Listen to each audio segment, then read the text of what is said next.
Prasant, are you ready now? Yes, yes, I am ready. Okay. Good afternoon to everyone. I welcome all of you to the 35th lecture in the lecture series in Nonlinear Dynamics conducted by the Department of Nonlinear Dynamics, Bharathidasan University, with the support from RUSA 2.0. I am happy to introduce today's speaker, Professor Prasant M. Gade from Department of Physics, RTM, Nagpur University Campus, Nagpur, to you. Professor Gade obtained his PhD from Pune University. Immediately after that, he carried out his postdoctoral studies at International Center for Theoretical Physics, or popularly known as ICTP, Trieste, Italy, for a couple of years, and spent an year as a visitor at Hong Kong Puppets University, Hong Kong, and spent another couple of years in Taipei, Taiwan. I understand from his CV that before coming to the present institute, he had also served at Birla Institute of Technology and Science, Pilani, and Pune University. He had a wide academic experience at various institutes. In fact, he had also worked in our department about 6 months, I think. Professor Gade works not only in nonlinear dynamics, but also in statistical physics. He had guided several students in research. Professor Gade can be seen in all the conferences in nonlinear dynamics, which is being organized in India, and in my view, he takes part seriously in all the conferences. I used to meet Professor Gade in few occasions in Bharathidasan University and also in few meetings held outside Tamil Nadu. When I invited him to deliver a lecture in this forum, he immediately accepted and allotted a date for us. Thank you, sir. With this short introduction, now I invite Professor Gade to deliver his lecture. Over to you, sir. Thank you. Can you see the slide, sir? Yes. Okay. So first, let me thank the organizers for the invitation. This is a wonderful initiative, and putting it on the YouTube ensures longevity of these things. It was very much required in post-COVID world. It doesn't fully replace the in-person meetings, but it helps to a large extent. And I'm thankful for this initiative, and nonlinear science, the community in general, is thankful for this initiative. I will be talking about power laws in space and time. It was a hot topic 30 years ago, and several advances were made in understanding those which have become now part of science at large. Why power laws and scale invariance are used hand in hand, and the reason is simply that suppose something goes like x raised to a, okay, and if x prime is x divided by some constant, then it basically goes like x prime raised to a with some constant around it. So if something is a power law in meters, it is a power law in kilometers as well. This is not something, and with the same power, this is not something other functions show. So this kind of scale, fractals was one such case, and in 80s fractals were very much in vogue. Fractals have scale invariance in space. So the coastline looks similar at meter level, millimeter level, kilometer level, and so on and so forth. And the people found fractal dimension of clouds, this thing and that thing. Now, how they arise is a question. Now, what is the scale invariant phenomena? These things happen in nature in many places. How can we understand those? There are very few paradigms. There have been few paradigms to understand them. I will give a brief preview of these theories and which we have been inspired by, and follow up with our contribution for whatever it is worth. So first thing is that abundance of power laws in nature. Okay, both in Mother Nature as well as British Journal Nature. Both have a lot of power laws. I mean, they've been published laws. So it has been found in a range of phenomena. Forest fires comes in all sizes. Big forest fires are there and small bush fires are there. Okay. If big forest fires were too abundant, there would be no forest. But forest survives. Okay. And the forest fire survives. There are earthquakes. Earthquakes happen at all length scales. There is a famous Gutenberg-Richter law which shows that the earthquakes of magnitude certain greater than some particular thing happens, and earthquakes are measured on the logarithmic scale. So these are actually power laws. Evolution. In evolution, if you look at the fitnesses, if you look at the how many species got extinct in a particular period, okay, which are equally spaced. Then in certain period, I mean, somebody spent some 10 years in library studying this.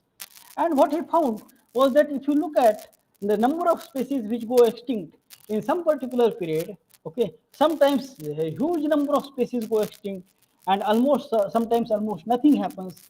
And this was given a theory of something called punctuated equilibrium. So there is equilibrium, then there is a certain punctuation.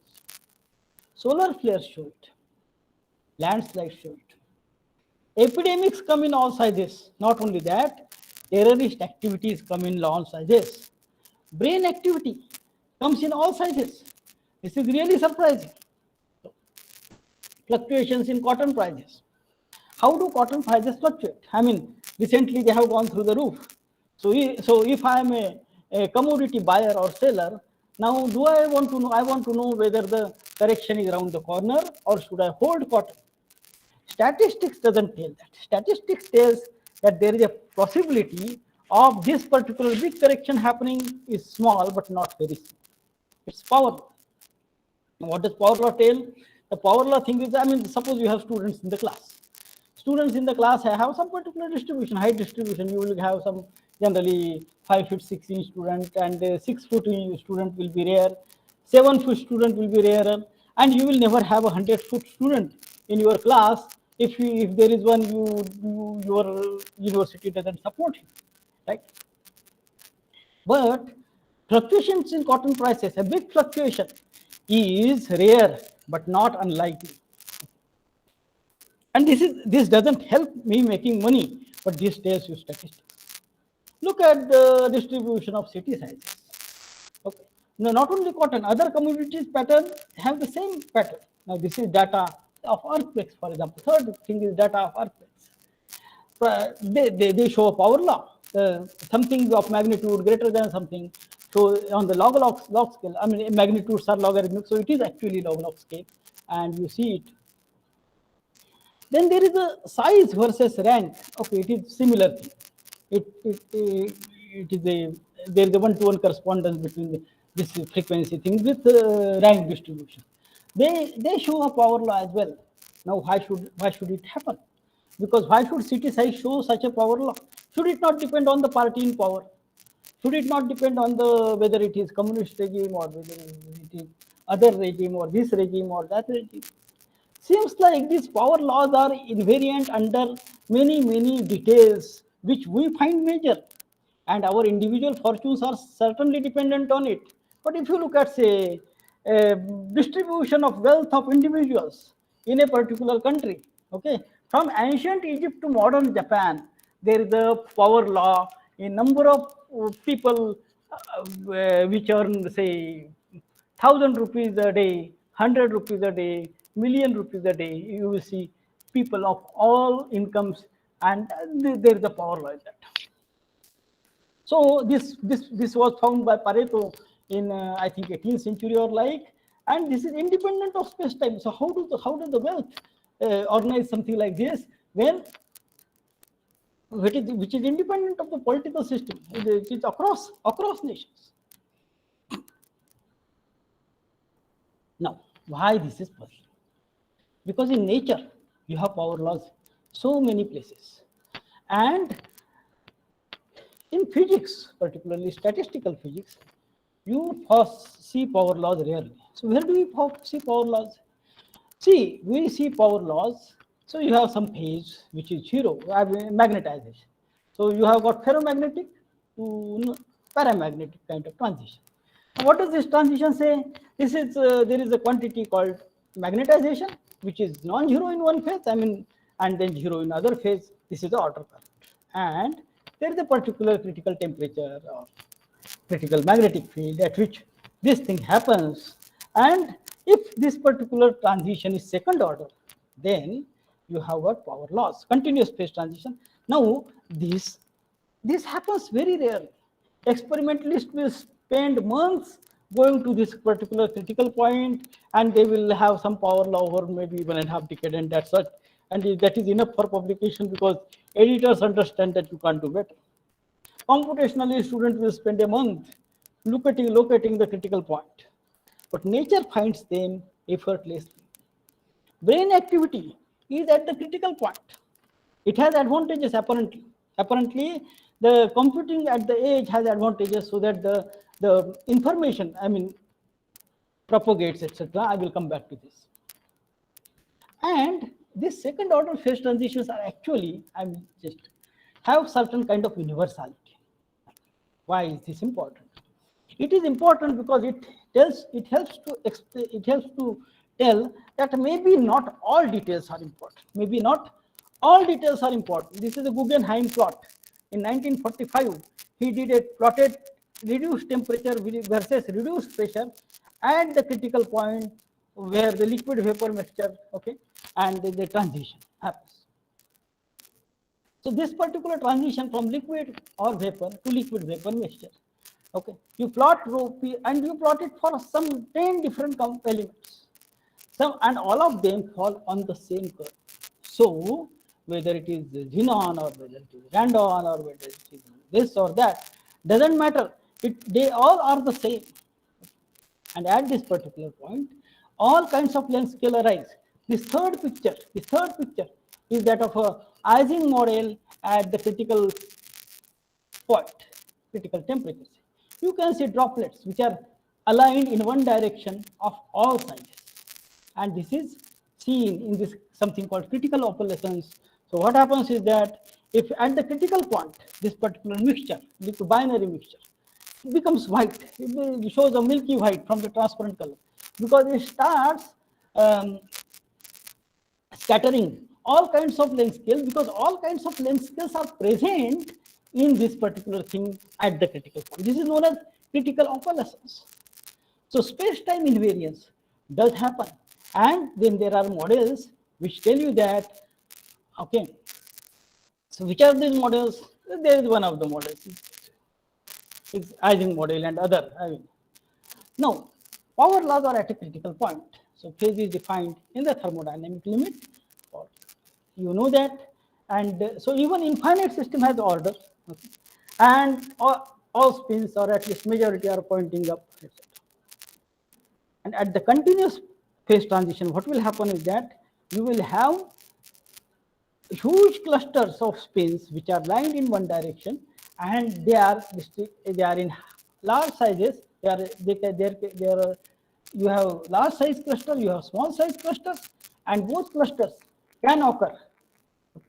Of course, large size clusters will be rarer, small size clusters will be bigger, but it has no length. There is no exponential. If there is exponential decay, there is a kind of correlation length, but this distribution has the correlation length goes to infinity because there is no exponential.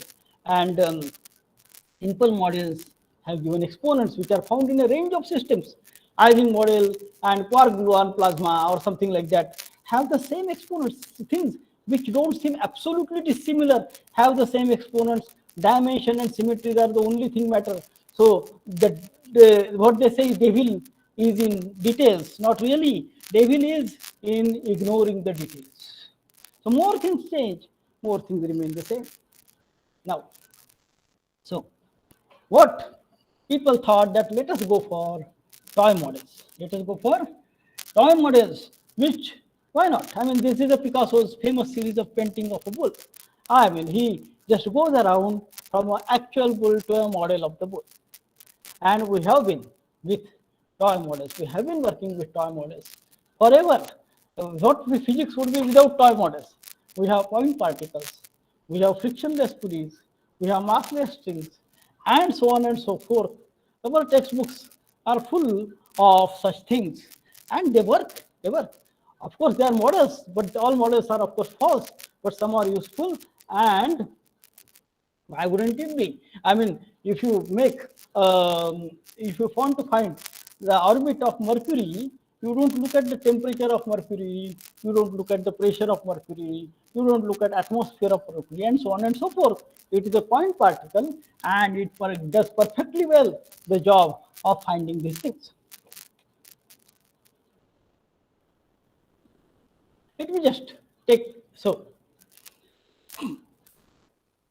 from the second order phase transition, I will just introduce you this may be a less known second order phase transition in non-equilibrium systems, which we will come back again later. So in this particular thing, this contact process is like epidemic or corona or what have you, and you have a site which is susceptible and there are infected individuals around. If the infected individuals are around, then you get infected with probability P. Now, if this probability P is small, then the infection will die out because you won't get infected. If probability P is large, everyone will get infected. And at a certain probability, okay, there will be a long lasting cluster. Right? And the number of, if you average over many configurations, number of particles in this cluster will grow something like T raised to theta or something like that. This is known as absorbing phase transition. Absorbing phase transition means what? Means this in P less than Pc, everybody becomes free of this particular disease. And once you are free of this particular disease, the disease cannot re-enter the system. This doesn't happen in equilibrium systems. For example, smallpox is gone. I have got this injection for smallpox. Young students will not have this injection for smallpox because we believe that smallpox is gone. Okay. Some species of tigers are gone, and so on and so forth. Now, once dinosaur is gone and gone forever, it won't come back. This is absorbing phase transition. These absorbing phase transitions, okay, does show some characteristic, like at the critical point, it does show some long-lasting correlations in space and time. Suppose you simulate this particular system with lot of infected people. P less than Pc, it will go to 0. For here, I have plotted something. Okay, this is at some 2713, it has gone to 0. Okay, and this is something 2701, some particular this thing. And then at some particular critical point, it shows power. It shows power law. Rho of T decays as T raised to minus something. Okay, and these exponents are real. They depend on dimensionality and symmetry in one dimension. Whatever you do, I mean, we have recently written a paper, robustness of direct percolation under many things. So you can do many things, and the exponents will be the same. In fact, there are thousands of papers in non-equilibrium statistical physics phase transitions, but you will get different exponents. So there will be some 4 or 5 models, some directed percolation, some directed icing, some Manna models. There will be the handful of models which you can count on the fingers of hand. Actually, one hand will be enough. No. And then, so it cuts across many things. These exponents are universal. They depend on dimensionality symmetry. Now, how does nature tune itself to a critical point? That's the question. One more thing. These exponents are real. Can you have complex exponent? So real exponent, log scale, it is a straight line. If you have complex exponent, there will be oscillations over and above power law, and these will be log periodic oscillations. If they are reported in some cases. Now, can you have complex thing? Life is complex. It has a real part and it has an imaginary part. Now, does the imaginary part show up somewhere? So one of the models which was given was self-organized criticality, and Professor Perturbed can be credited with giving this particular thing. Okay, so somehow he said that natural systems drive themselves to the critical point. There is a mechanism to distinguish large fires. Okay, and you allow small ones to grow. So that forest exists and helping small ones to grow. That is the modus operandi. And in all these models, these are adiabatically driven models, slowly driven models. And it is fair to assume that the drive is slow. Okay, and then I will come to different models. The correlation spread all over the lattice using self-organized criticality. Actually, I had a pleasure of meeting Professor Perturbed. He was in Brookhaven. So I went, of course, looking for a postdoc, and I didn't get postdoc. But he was a gracious host, and he took me around and showed the most important building in the world, not White House. It is the physical review office. So the number of hours he spent with a small person like me, I would treasure it. Now, so this became a paradigmic model in the beginning, and then there are 3-4 models he gave, and this one is sandpile model. You might have heard it, and this was arranged in 80s, and a huge number of citations were gathered by this model in almost no time. So this model went like this. This model was you add particles one by one. If the height difference becomes large, you redistribute things upon them. So if you have a square lattice, as we always do, and then you put in particles one by one, if the height becomes 4, you distribute, you give one particle to all your neighbors, all 4 neighbors, you give one particle. Now if that fellow's height becomes 4, he redistributes to its neighbors, and so on and so forth.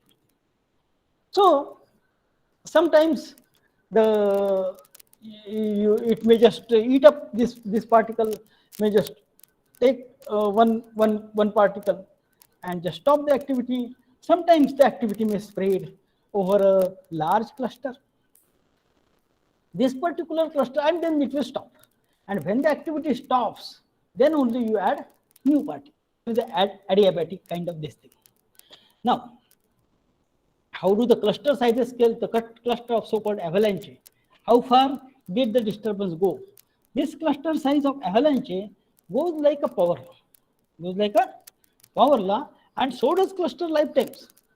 Now, people did work with actual sand piles or actual rice piles or actual this pile and that pile. Some experiments saw some kind of power law in space-time. Some experiments didn't. But real natural landslides do have a power law. Another model was Bach and Snepen model. And then there are a couple of other models which I will not touch upon, but you can read in literature. So Professor Bach is no more, and this is a toy model of evolution. So you have a lattice, a long lattice, and lattice you assign some kind of fitnesses to each side, some F1, F2. Now you check the site with least fitness and replace this site and its neighbors. You keep on doing it. So you keep on, again now you find which site has least fitness.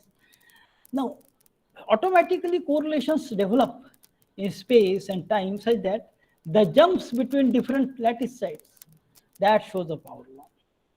Okay, and the various other power laws are seen. So long time correlations and long range correlations in space develop in this particular toy model of evolution which Bach and Snepen gave. So there is an adiabatic drive, then there is a dissipation, separation of time scales, and adaptation seem to be the features of this idea of self-organized criticality. Perturbed has a book which is audaciously titled as How Nature Works. Every student should read it. It's a beautiful book. You may like it, you may agree with it, you may not agree with it, but it is certainly a thought-provoking book and very, very interesting book. So, Bach gave several models. A highly cited Bach, Tang and Weisenfeld model, and Bach-Snepen model. And then we had our own model. I had a model with MP Joy, and recently we had a model with a student, Manish Mate.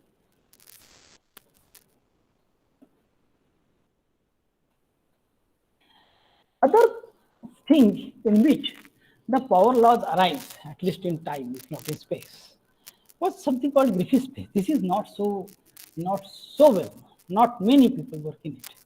But it is a paper in 1969 by Griffiths, who showed that if you have a dilute ferromagnet, now magnetization fails to be an analytic function of the field at temperatures above which spontaneous magnetization. So you don't have this particular ferromagnetic to paramagnetic transition. You have a whole region where magnetization is not an analytic function of the field. So if you have a disorder, and what happens to the critical point? What may happen is that nothing happens. The disorder is average over. Disorder doesn't really matter. Another possibility may be new critical exponent. And third possibility is a continuously changing critical exponent. So the interesting thing is here is that you don't have to tune the parameter. You have a range of parameters over which you obtain Griffiths phase, and this particular Griffiths phase you will have power laws which are continuously changing. Now, why does it happen? It happens because you have a dilute ferromagnet and you have a cluster of sites. Here is written some kind of blue, which is practically disconnected from rest of the lattice or very weakly connected from the rest of the lattice. Okay. Suppose it has a low temperature. Suppose it has a locally low temperature because it is disordered. So maybe the couplings are stronger here and the local temperature is low and this fellow got ordered. Now it will take very, very long time to get this particular fellow disordered. Right? So there are many regions and all regions have this particular lifetime which will be very, very long, and this particular thing gives rise to, so Harris gave a criterion when disorder matters. This is the necessary condition, not a sufficient condition. Let the correlation length in the lattice be high. So you have got random variables in this particular because you have disordered system. So you have got how many variables you have got? I raised to d in d dimensions because this correlation length is high, dimension is d. So the I raised to d variables are there.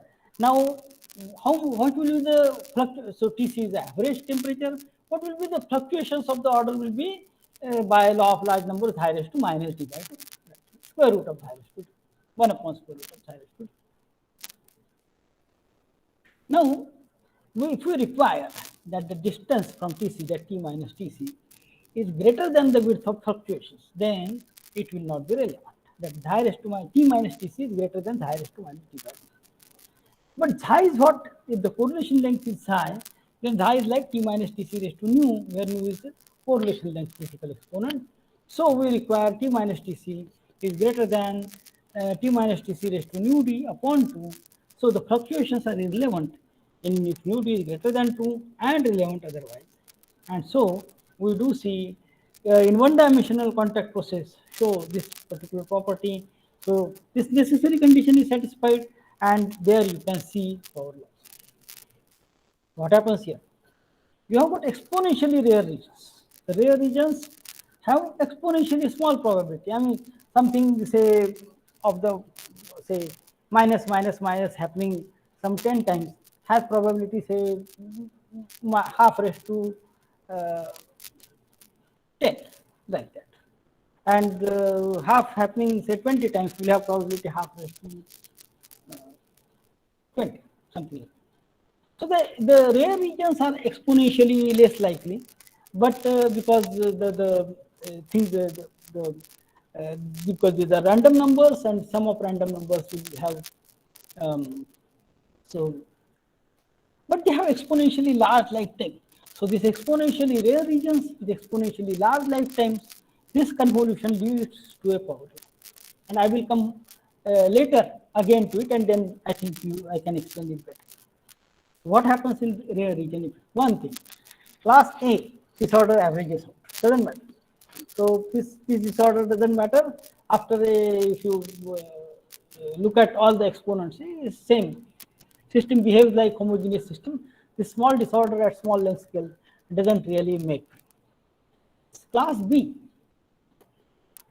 relative strength of inhomogeneities increases without limit under post growth. The averages are dominated by rare events, particularly on anti-contact process. And this particular exponential increase, okay, leads to what is Griffiths phase. And then the class C, you have smear transition. Parts of system undergo transition independent of bulk, and they just don't communicate with each other. And then there is of course a possibility of new critical exponent that is rarely done, so I will not talk about it. So this is a kind of introduction to these two possibilities in which you get power laws in space and power laws in time, or at least power laws in time. And now we will talk about what we try to do in this. And one is self-organized criticality, the dynamical version. In the previous version we tried. Previous version long ago, the work we did with MP Joy was inspired by a paper in Nature, in which the legs of albatross were fitted with some kind of radio, or I don't remember the word, and you know how far they are from your computer. So it turns out, if you look at if you track the motion of these albatrosses, then they would of course stop in between to have food, and then again go. So you have got a long flight followed by very many short flights, and then again long flight and followed by many short flights, this kind of thing. So if you assume that albatrosses stop where the food is, then you have got this kind of spatial and temporal. So if the food is on a fractal landscape, the random walk on a fractal will be a Levy flight, and it did look like a Levy flight. Now, how does it happen? So myself and Joy gave some work. This was in Physical Review 98. So I will talk about another work which was inspired by another model called this is Bach-Snapen model. This is about co-evolution of entire species. And let me just again remind you what the model was. You have got n species arranged on one-dimensional chain with periodic boundary conditions. Each is assigned a random fitness factor of phi. Now, you look at, you measure the fitness of each site, and you choose link. You say that the person who is least fit should go, and you replace the fitness of the site, the smallest fitness, and its neighbors, because if that site is replaced, then you should change the fitness of its neighbors as well. Now the correlation generated over lattice. So there is activity in part of, so some part of the lattice will see a lot of activity over a time, then there will be no activity for, say, between site number 50 to 60, we'll see a lot of activity in some particular period, and then it will be almost quiet, and then suddenly you will see activity, and so on and so forth. So there are the quantities such as jump size. That how does the jump occur from some 17 site to 35 site? This is jump size. Okay. This first passage time, trap time, all these quantities. First passage means when this particular site is changed for the first time, or trap time means if the site is changed at some t time, and then again t plus t time, capital T time. The capital T is the trap time for which this site didn't change. This is an interesting model on its own. How much does it make difference with evolution remains to be seen. But now the question is, do we know fitness? How do we know fitness? Do you know who is the weakest student in the class? You don't. There is nothing absolute about the fitness. What you do is you take an exam. You take an exam, pass students, and you can make conclusion about the fitness from dynamics. Now, how this fellow passes exam doesn't really matter. You look at him for a long time. Not that you make just one exam, but you look at it for a long time and make conclusions about the fitness. Now, how about a dynamical model where we make inference on fitness from dynamics? So, this has been a cottage industry called coupled map lattice, which a lot of us have been working for a very long time. And let us do it on a coupled map lattice. Now, how do we do it on a coupled map? This is a standard model. You might have seen it. You might have heard it in previous, some talks must have referred to it. So, you have a lattice. You have a lattice, and each site is given some variable value xi, and there is another this thing called t, xi at time t, site at time I at time t plus 1. It depends on itself. It depends on itself with the weight 1 minus epsilon, and epsilon by 2 right hand side and epsilon by 2 on the left hand side. Now the only difference is that this function is usually uniform. Here we have said that function is dependent on site. The function is fi, okay, where it is at what is known as the tent map. Tent map is 0 to half. It goes like ax, and half to 1. It is a mirror reflection of that half into 1 minus x. Okay, so a into 1 minus x. Now this particular a slope keeps changing. and we will change the slope in time. Initially, we fix all ai equal to 2, and we watch evolution over time. Now, each site will take some maximum value and some minimum value. Let the difference between these two values be dit. So I evolve it over say 1000 time steps. Over 1000 time steps, I see the difference between maximum and minimum value taken by this particular site and difference be di. Now find a site with least di. Now I may say that it is not responding to the environment appropriately. Okay, and replace this site. What do I replace? I replace its parameter am and also the parameters of its neighbors am plus 1 and am minus 1. You keep continuing, and we have adiabatic drive so that the information reaches everyone. So I suppose I have 1000 sites, then I will look at this maximum and minimum around 500 times, so that in 500 time steps information of any site will reach the boundary of the lattice. Now, if you look, now we first quantity we look at is in the a la Box-Nippon model, say jump size distribution. If a site 27 is picked up followed by site 35, there is a jump of 8. And you find this distribution, study the distribution of these jump sizes. There are very few long distance jumps. So mostly the jump is 1357 or something like that. And suddenly there is a jump to 57. And then maybe suddenly jump to 205, something like that. So most jumps are nearby, the activity is nearby, and suddenly there is a big jump, long jump. Okay. And again now when there is a long jump, it makes a long time in the new region and suddenly it goes to the new region. This particular exponent is 2.26. This is different. This is very different from Box-Nippon model, which had exponent 3.15. Then we look at first passage time. First passage means you start with some particular simulation, and when it is the first time that this site is picked up.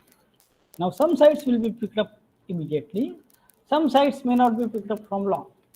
For example, cockroach eggs have been found in dinosaur fossils. Cockroaches are living.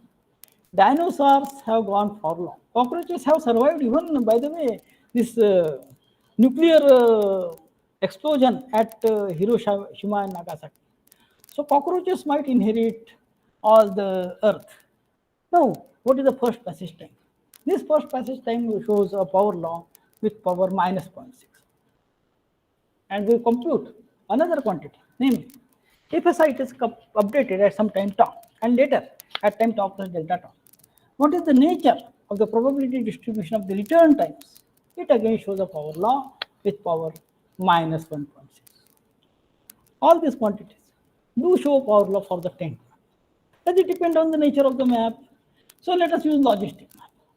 In logistic map also, we get similar things with similar exponents. The exponents, particularly the jump size exponent changes from model to model, but other exponents remain largely similar. Not similar, actually they change in second decimal, which statistical physics physicists would say significant, but not. Interestingly, we made one more thing. Let some sites be logistic, some sites be tenth. Now when I change, so logistic parameter is changed according to say 0 to 4 as the parameter value according to logistic, and tenth map is changed according to tenth. So even in this mixed model also, you find these power laws. In fact, very good power laws, better power laws than poor laws. So what can happen is that the self-organized state can appear even if nature infers fitness from dynamics, because there is no concept of absolute fitness. The fitness is what happened in that particular period at that particular time. Even if you do that, still the whole thing leads to a self-organized state. Okay, that is the interesting part of it. Then we did some experiments in Griffiths phase in contact processes, and the interesting thing is what is we get complex persistence exponent. First model. This is a contact process. This contact process We are studying contact process with asymmetric components. So consider an array which has two types of sides. So R and L. The R type is coupled to two neighbors on the right. L type is coupled to two neighbors on the left. So coupled to two neighbors on the left means if any of the two neighbors on the left is infected, then this L type site is infected with probability P. It doesn't look at the right at all. Similarly, the R type site doesn't look at the site on the left. So the typical configuration may be some RL. Now this particular configuration is used to fragmentation. What happens is that suppose I have this particular thing, RLL, RLL, RRL, LL, whatever. Any cluster which starts with RR and ends with LL is decoupled from the rest of the sites. Look at this R. It is coupled to two neighbors on the left, which is on the right, which are R and L. It doesn't go outside this red region. Second R, it is coupled to two fellows. It doesn't go outside. The L on the other hand goes on the other direction. The second L also goes in the other direction. And this RR, LR, LL is a happy family which doesn't talk with any neighbor. It is complete by themselves. Similarly, anything which starts with RR and ends with LL. This simply is isolated, fragmented cluster. Let us call it type 1 cluster. And let us call the cluster, any cluster which is sandwiched between two type 1 clusters, let us call it type 2 cluster. Okay. Now, the critical point is 1 because all these fellows, type 1 clusters, they are finite size. And the finite size clusters will have finite lifetime. They will eventually die. They may take very long time to die, but they will eventually die. Now, if this type 1 cluster dies, and the other type 1 cluster dies, then the type 2 cluster is sandwiched between two type 1 clusters. After all four type 1 clusters have died, then this will also die sometime or the other because there is no residual source of infection. No new infection can come from either side, so it is practically decoupled from the rest of the lattice, and the same argument holds, and it will also go to 0 sometime or the other.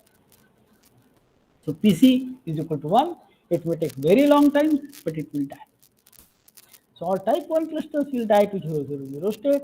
Type 2 clusters which are sandwiched between two type 1 clusters will also eventually decay to any. So PC is equal to 1. Any value less than P1, the infection will die.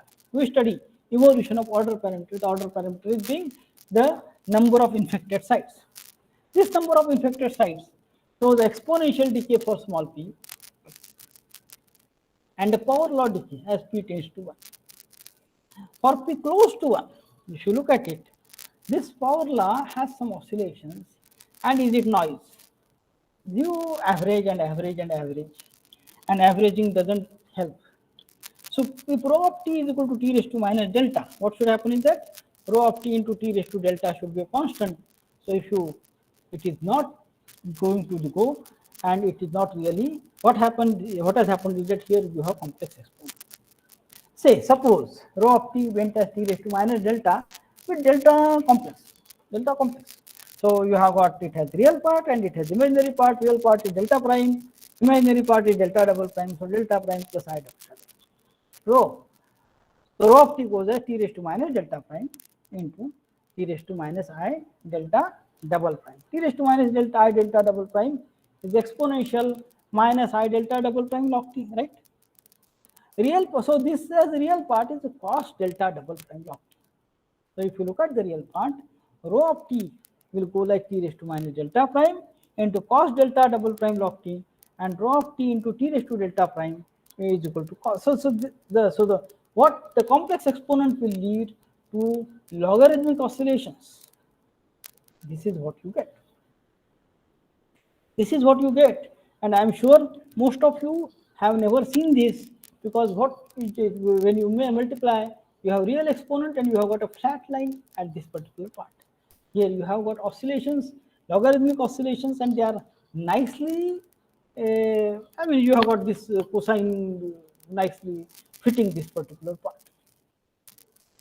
So delta prime is the real part of the exponent. Delta double prime is the imaginary part of the exponent.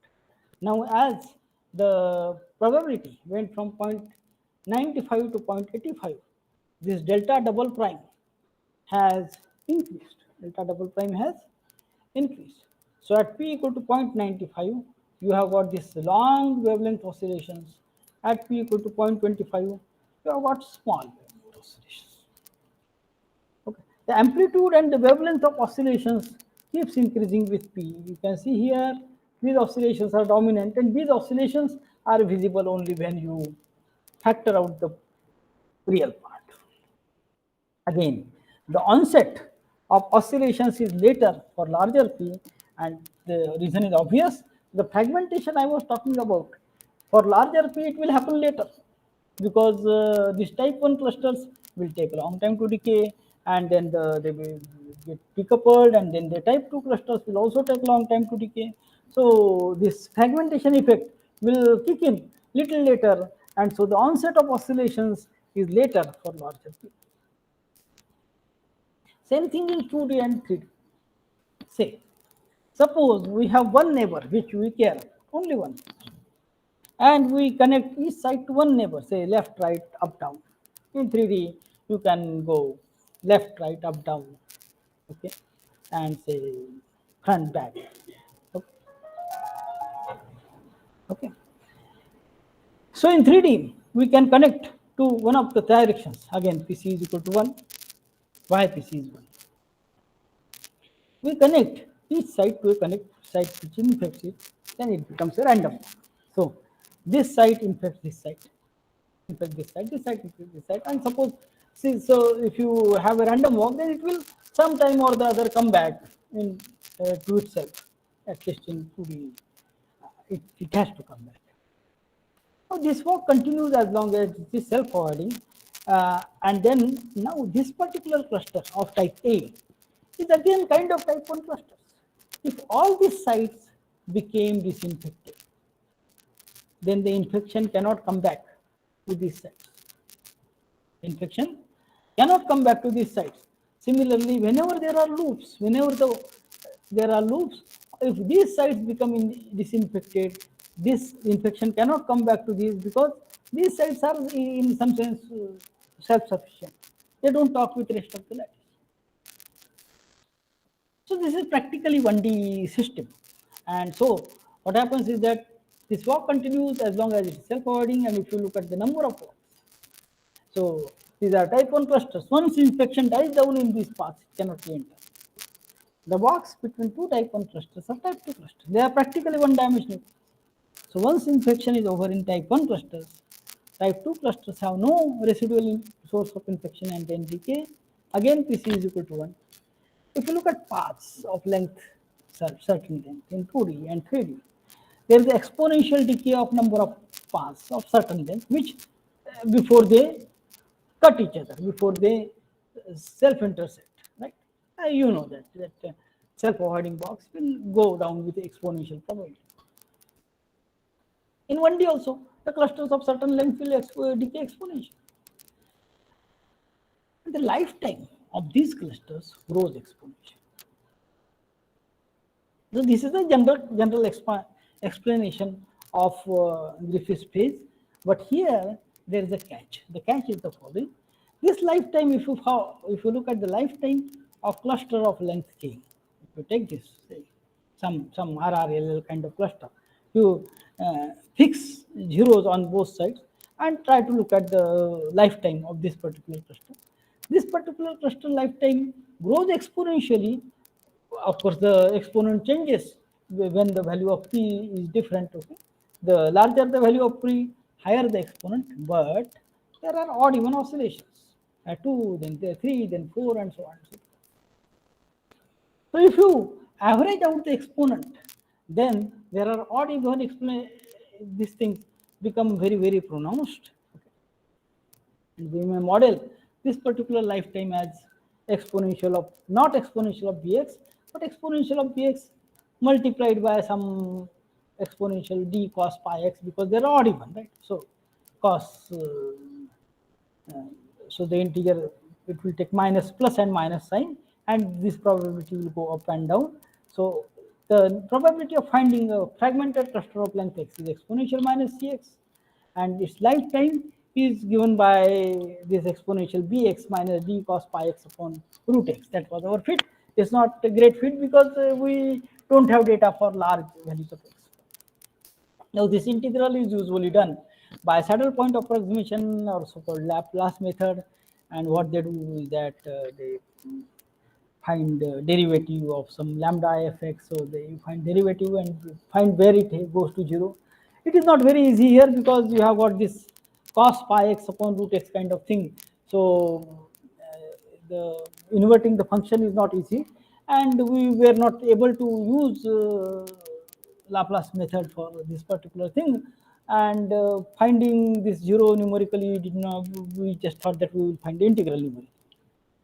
And if you find this particular integral numerically, then there are odd even fluctuations. These fluctuations, odd even this, so if you have these odd even fluctuations, they do lead to log periodicity, and it also gives you a feature that larger is the B, okay, there is a longer wavelength. So larger is B means larger P, larger B means larger P, gives to longer wavelength. So some qualitative features are do work here. And then we have another model.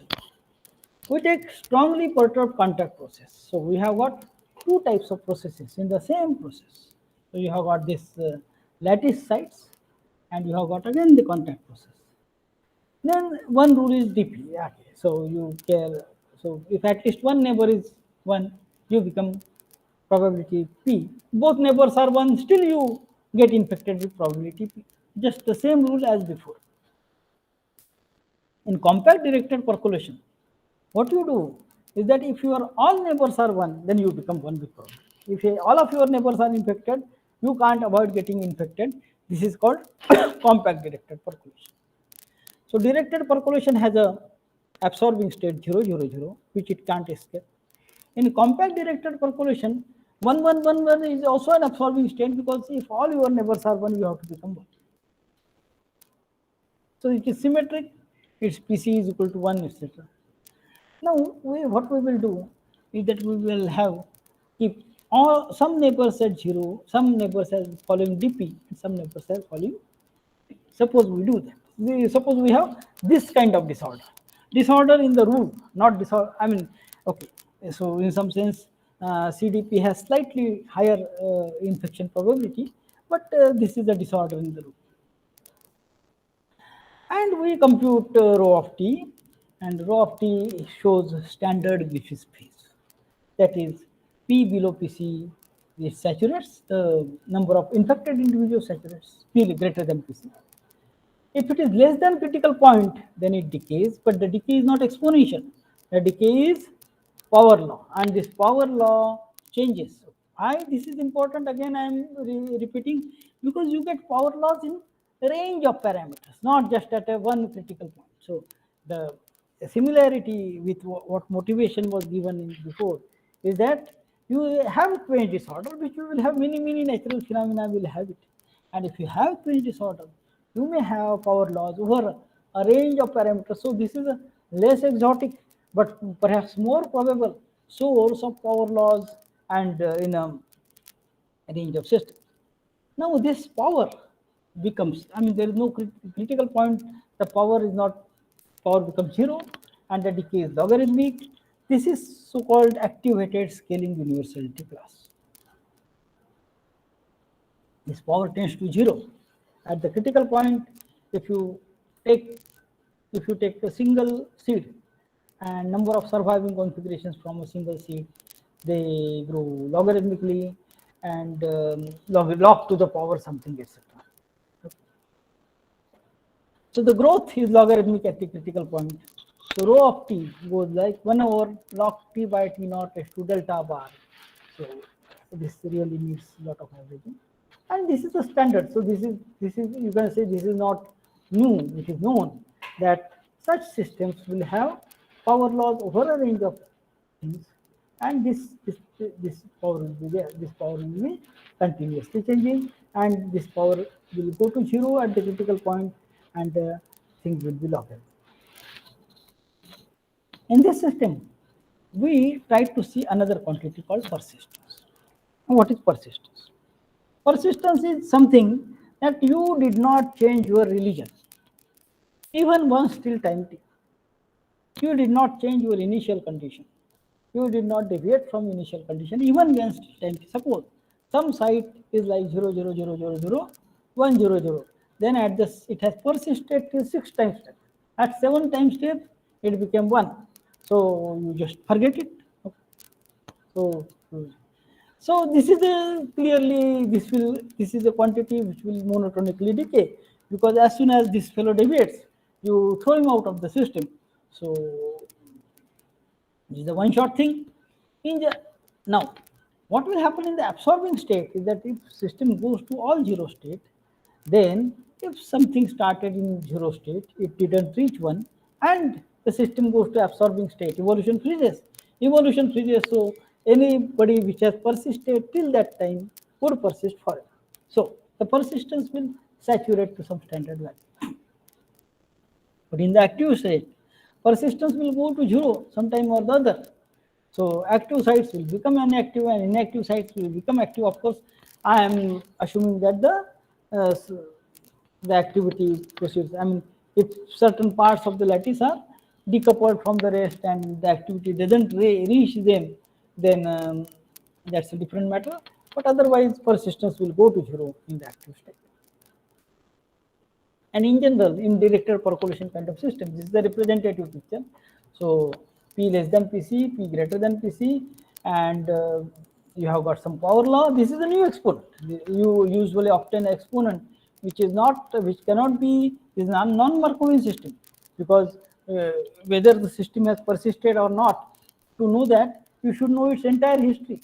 So this is a non-Markovian quantity, and the exponent thus obtained, which is persistence exponent, it is new and it is non-universal, in the sense that all the systems in the same universality class do not necessarily show the same exponent. However, if you do the scaling of off-critical scaling, so-called, or finite size scaling, which I will not talk about. If somebody is interested, I can talk. Then it shows same kind of, with the same exponents come back. So you can confirm the exponents of order parameter using persistence. Here the case is different.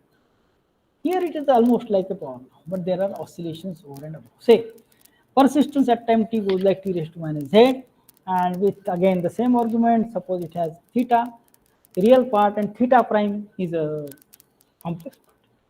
Then t raised to minus I theta prime is exponential minus I theta prime log t, which will go like cos theta prime log t.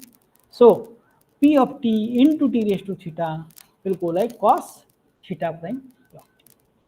If you average out, there are two surprises. One, continuously varying persistence exponent. And continuously varying persistence exponent, even real continuously varying persistence exponent, I don't think has been obtained. So there is a continuously varying persistence exponent is one surprise. And second surprise, that it is complex. Okay. So you have got Griffiths phase in persistence. You have got Griffiths phase in order parameter, and you have got also Griffiths phase in persistence. And this Griffiths phase in persistence has log periodic oscillations. These oscillations become bigger as p tends to 1. Okay. And as p tends to 1, then the wavelength becomes larger, and the real exponent becomes smaller. These features are similar to the previous module we studied. Now, how does it matter with dp versus cdp fraction? Suppose you fix p and some percent is dp and some percent is cdp. Okay, real power actually changes, but the imaginary part, this cos theta double prime, this particular thing, doesn't, as long as it is non-zero fraction, it doesn't really change. So theta goes like log r, so there is the logarithmic dependence, but theta prime doesn't seem to change. Now there is a critical at, okay, so these power laws in persistence are observed over a range of parameters. And this PS and PC, as far as we are concerned, they don't seem to be matching. We tried hard, and this PC and PS are slightly different. Between PS and PC, we do not see a very nice, the clear behavior of persistence, and there is no well-defined persistence exponent. And in our this model, the PS and PC were 651 and 655. At this particular critical point of so-called persistence, it shows finite size scaling. It shows finite size scaling with the exponent 1.65. Okay. So what is finite size scaling? You simulate systems of size at the critical point. Now at the critical point, what will happen is that they will saturate at some time. Persistence will saturate because the finite size system will go to vacuum state, will go to all zero state, and when it goes to all zero state, the persistence will saturate. If you have a smaller size, then it will saturate quickly. If you have a larger size, the epidemic will take longer to go, and then it will go down later. Now all these things, okay, you can do certain this thing scaling, and this scaling seems to be good with exponent 1.65, which is near DP exponent of 1.58. This is an observation with don't have much explanation for that. No. Why this Griffiths phase in persistence occurs? So who is the culprit? Where this non-zero persistence stems from? This non-zero persistence DP sites are not the color. The CDP sites of length K. How will all, and suppose they are 1, then zeros can invade only on the boundary, because the ones which are inside, suppose there is a group of ones inside, it remains 1. The zeros can invade only on the boundaries.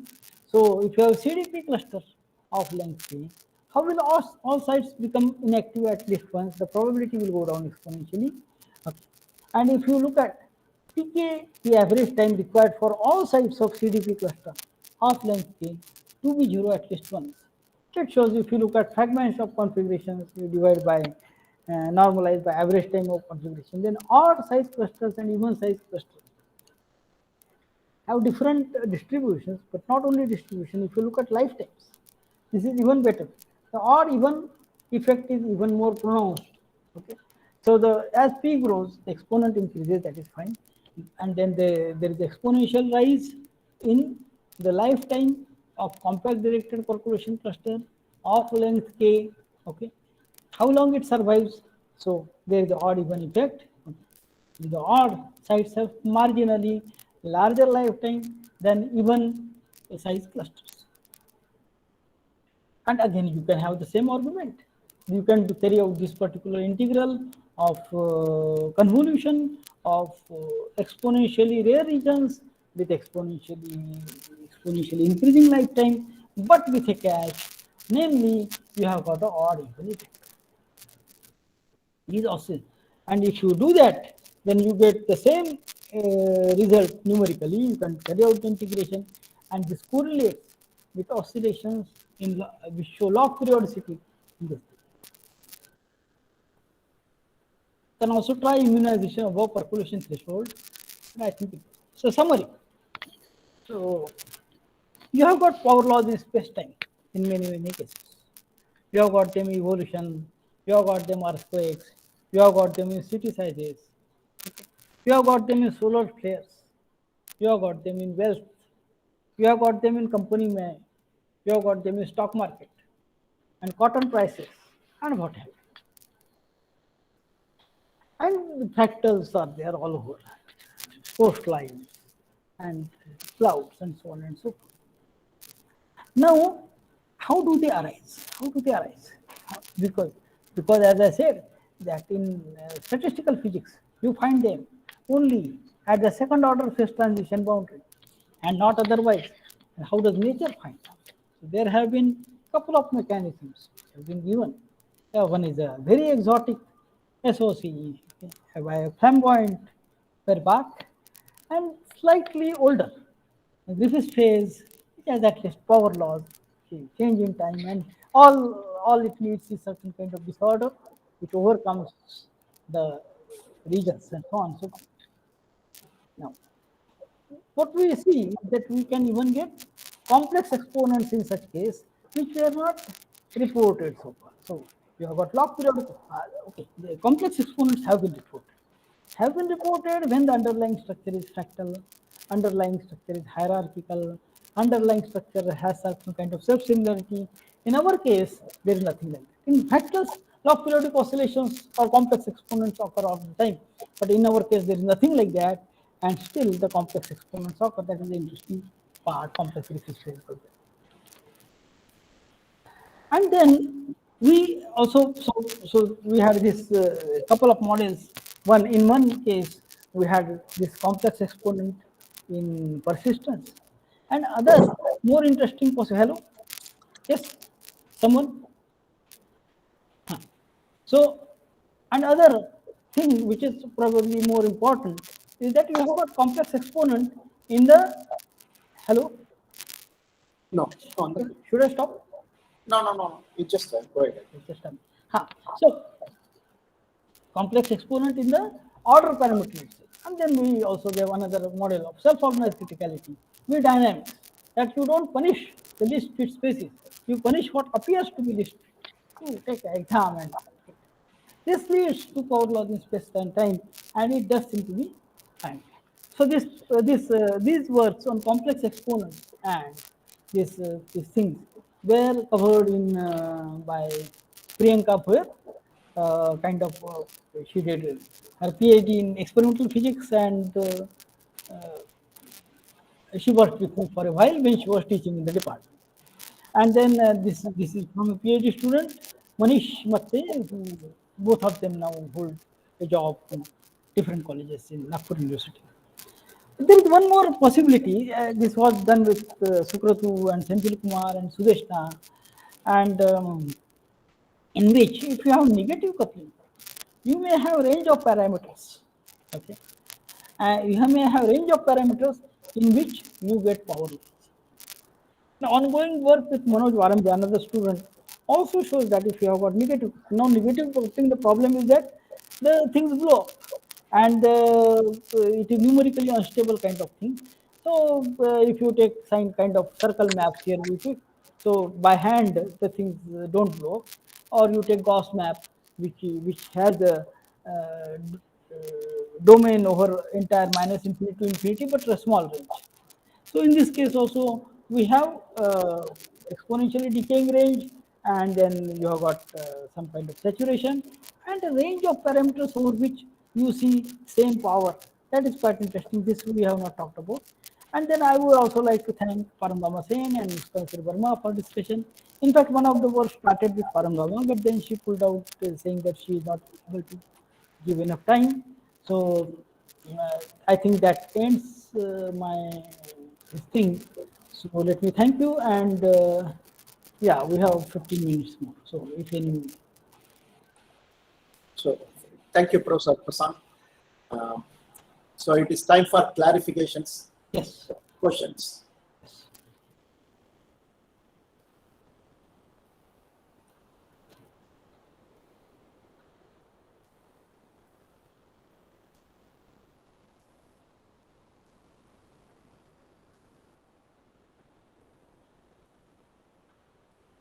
Yes.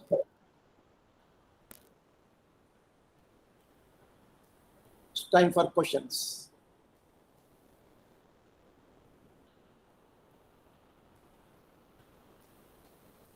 Yes.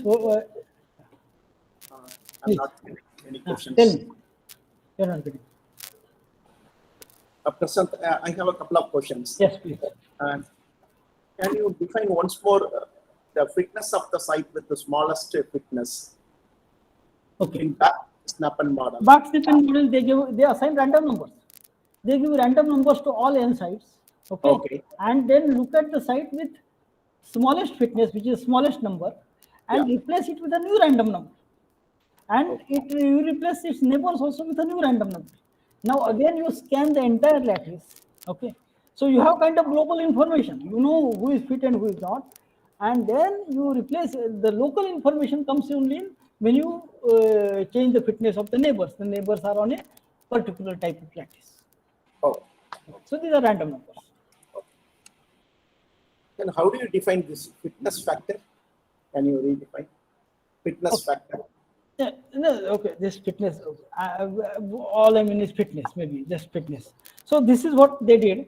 And what we did was that instead of changing this particular random, we also change randomly, but we randomly change the parameter of the dynamical system. So something like mu x into 1 minus x. So mu will change from 3 to 3.5. Maybe it will change to 4. Maybe it will change to 2. So you randomly change the the parameter, okay, and its neighbors. So there, actually, you don't even have to take neighbors, because evolution takes into account the underlying topology. But the information of underlying topology in Box-Nipper model comes from changing the fitness of the site of with least fitness and its name. All right. So this Griffiths phase, Yes. Griffiths phase. How Yes. do you define in self-organized criticality? No, we don't. These are different paradigms. They are different paradigms. Self-organized criticality, okay, Bach gave different models. There are some 3-4 models. I covered just 2. There is another model to explain, say, earthquakes. So you have got block slip kind of model, and then there is a forest fire model. So there are quite a few models that he gave, different for different things. Some of them work experimentally, some of them do not work experimentally. Griffith's work is more rooted into physics. I mean, he just essentially looked at the dilute ferromagnet and showed that for a range of temperatures, the magnetization is not an analytic function of magnetic field. It is not just a point, but it is just a range of parameters. This is a 69 paper. So, So this yes. all these facts are true even for higher dimensional systems. All these facts This are power law these exponents. power law exponents. Okay. Uh, in contact processes, you have to see this nu into this particular thing. Okay. So in higher dimensions, what happens is that this Harris criterion is not satisfied in contact processes. In contact processes. So what happens is that in contact processes in higher dimensions, maybe you will not get much. Oh, okay, okay. Thank you, Prasad. Thank you.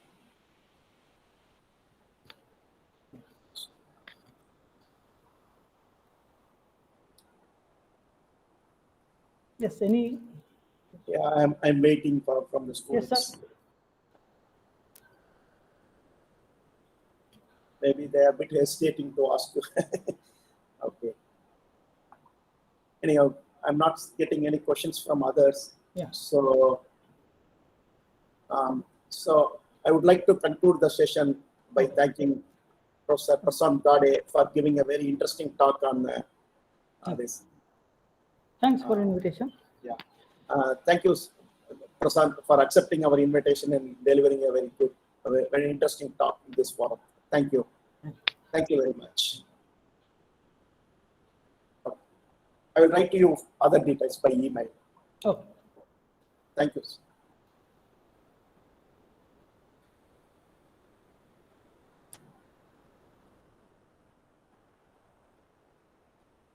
You can leave now.